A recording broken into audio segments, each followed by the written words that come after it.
হযরত আব্দুল্লাহ ইবনে সালাম মদিনার ইহুদিদের সবচেয়ে বড় জ্ঞানী পাদ্রী ব্যক্তি ছিলেন, অত্যন্ত পণ্ডিত ছিলেন ইহুদিদের।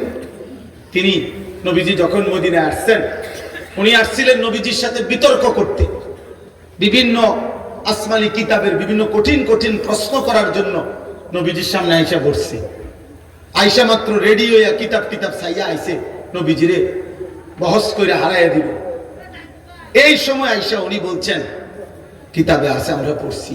উনি আয়েশা নবীজির সামনে বসছেন, বৈশা উনি নিজেই বলছেন, ফানাযারতু ইলাইহি, আমি মুহাম্মদের চেহারার দিকে তাকাইলাম, কিছুক্ষণ তাকিয়ে থাকলাম, ওয়া তাআম্মালতু, আর তাকিয়ে তাকিয়ে ভাবলাম, কিছুক্ষণ ভাই আমি বুঝলাম, ফাআলিমতু, আমি বুঝলাম, আন্নাহু লাইসা বিওয়াজহিল কাযাবিন, এটা কোনো মিথ্যাবাদীর চেহারা হইতে পারে না।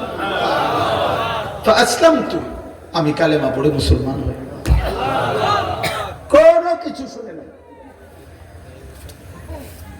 কিচ্ছু বলতে হয় নাই, চেহারাই ইমানের দাওয়াত হয়ে গেছে। আবু তালেব নবী সাল্লাল্লাহু আলাইহি সাল্লামের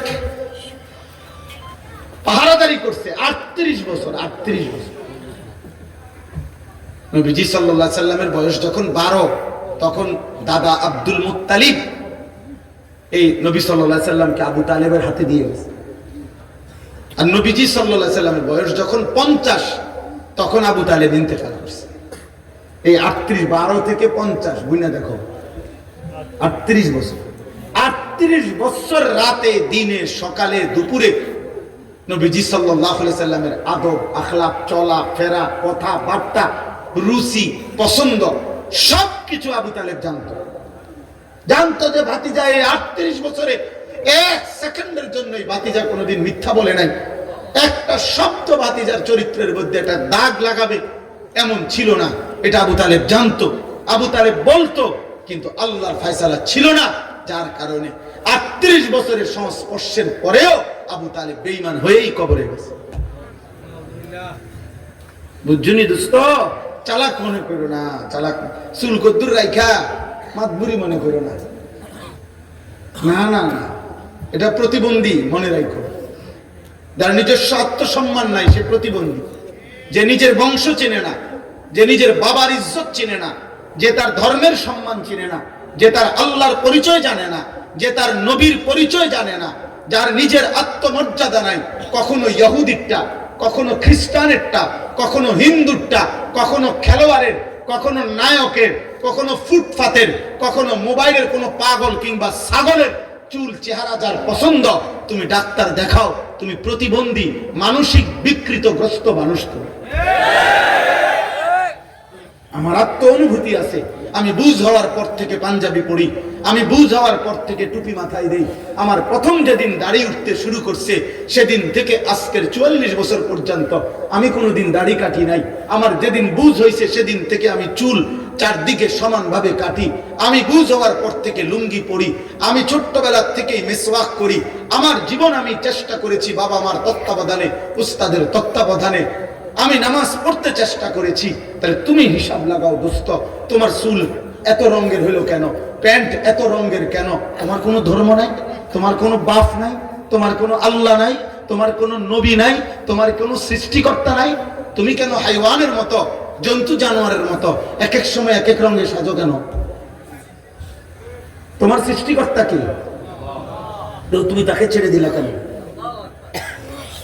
বলো না বাপ, বলো, এগুলো কোনো চুল হইল? কোন বেঈমানের মতো চুল রাখলা? কোন বেঈমানের মতো? এত বড় বেগায়রত হইলা কেন যুবক? তুমি মুসলমান না? মুসলমানের 14 বছরের ছেলে, মুসলমানের 15 বছরের ছেলে যুদ্ধ করেছে, মুসলমানের 17 বছরের যুবক যুদ্ধের সেনাপতি ছিল, মুসলমানের 22 বছরের যুবক গোটা আফ্রিকা বিজয় করছে। আর তুমি রাত নাই দিন নাই, নারী দেখো, ছবি দেখো, উলঙ্গ নাচ গান দৃশ্য দেখো। এই অপদার্থ সন্তান, তোকে আল্লাহ শুধু নারী দেখতে সৃষ্টি করছে? হাইওয়ান। আর জীবনের কোনো উদ্দেশ্য নাই বেটা, শুধু বেড়ি দেখো না জীবন, শুধু উলঙ্গ ছবি দেখাই জীবন। এর জন্যই বাদ খাও, এর জন্যই ঘুম যাচ্ছ। এই আকাশ, এই জমিন, এই সূর্য, এই চন্দ্র, এই আলো বাতাস, এত বড় পৃথিবী দিয়ে আল্লাহ তোমাকে লালন পালন করছে। এই বেড়ি দেখতা, শুধু উলঙ্গ ছবি দেখতা, আর জিনা ব্যভিচার, নিজের হাত নিজের লজ্জাস্থানে নাপাক নষ্ট করতা, আর বন্ধুদের অসৎ আড্ডা দিতা। এই জন্যই বানাইছে। আহা বাপ, কি করলা, কি করলা আব্বা? এই কেমন জীবন বানাইলা তুমি? তোমাদের অগণিত বেনামাজি ছেলের চেহারা দেখে বোঝা যাচ্ছে কতদিন হয় নামাজ পড়ো না, তুমি জানো না। 365 দিনে, খোদার এক বছরে কোনদিন ফজরের নামাজ পড়লা না। মুসলমান এত নিকৃষ্ট হয়?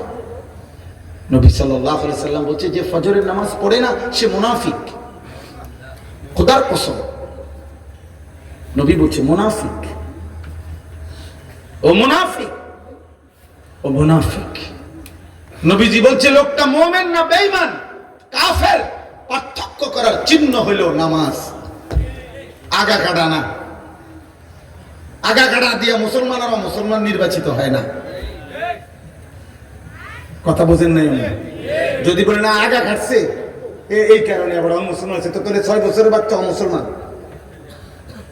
4 বছরের বাচ্চা যাতে আগা কাটে নাই তে মুসলমান, তো তাই এই তো মুসলমান কেমন? তাহলে কথা বোঝেন নাই? আমরা যে কয় যে আগা কাটলে কয় মুসলমানই করাইছে, মুসলমানই আবার করায় কেমনে?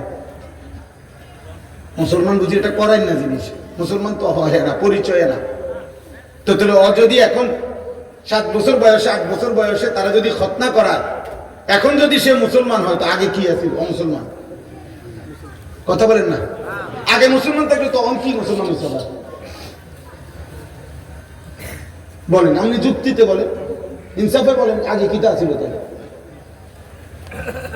জন্মের পরে বাচ্চা মুসলমান না? ছোট্ট কোলের বাচ্চা মুসলমান না? তাহলে তারা আজান দিল কেন? তার কানে একামত দিল কেন? তারে হুজুর আইনে দোয়া করাইলো কেন? তার জন্য মুসলিম নাম রাখলো কেন? তার আকিকা করাইলো কেন? মুসলমান দেখেই তো করাইছে।